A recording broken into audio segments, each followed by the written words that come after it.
Hello again. At the beginning of this series of videos I promised to tell you how to deal with the sloping site as opposed to the flattish site that we've had here while building this pond.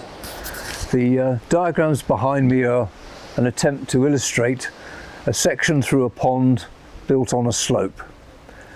The dotted line is the original ground level, and there are three different methods here explained and pros and cons of each explained too.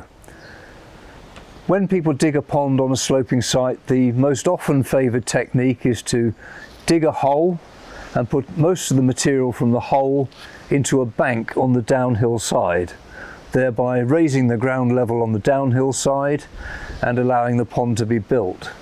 But there's several problems with this approach.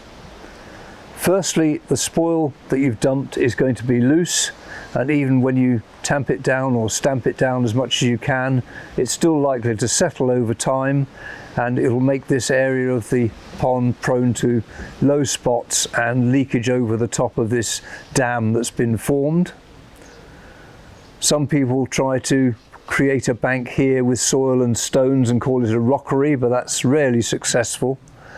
And there's the problem of what you do with this liner that you've dragged up over the spoil heap here to stop the water from coming out. Usually people put some few loose flat stones on top or something like that, and it's a very unsatisfactory solution.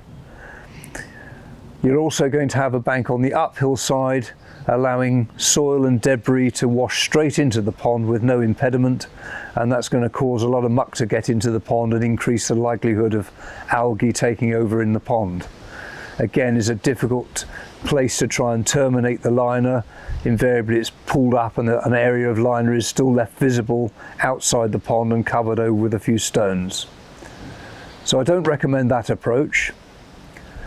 The second way is to take out all the material from the pond and get rid of it somewhere else, either in the garden or in a skip and what have you. It's a slightly better solution because you don't end up with this spoil heap on the downhill side and an even steeper slope to deal with. So the ground level here is the original ground level, and the water won't tend to leak out of there and it won't tend to subside, but you still do have the issue of this exposed liner on the uphill side and how to terminate it successfully without seeing a lot of exposed liner.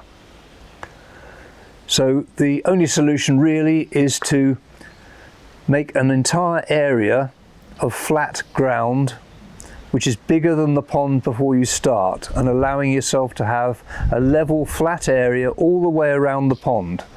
So you start with a much bigger area, dig the pond out of that area, and then this liner here can be terminated in the normal way, either underneath paving or turfed over the top of. And then you retain the slope that's been created with a wall or possibly by a steep bank outside of the pond that doesn't have liner on top of it, so you don't see the liner, and that could be planted up with bulbs or just a grassy slope.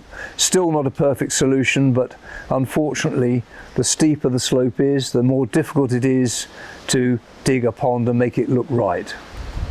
I hope you've enjoyed watching our YouTube videos, and especially this one on how to build a garden pond, and we continue to release more in the future and to show you how this pond develops over time.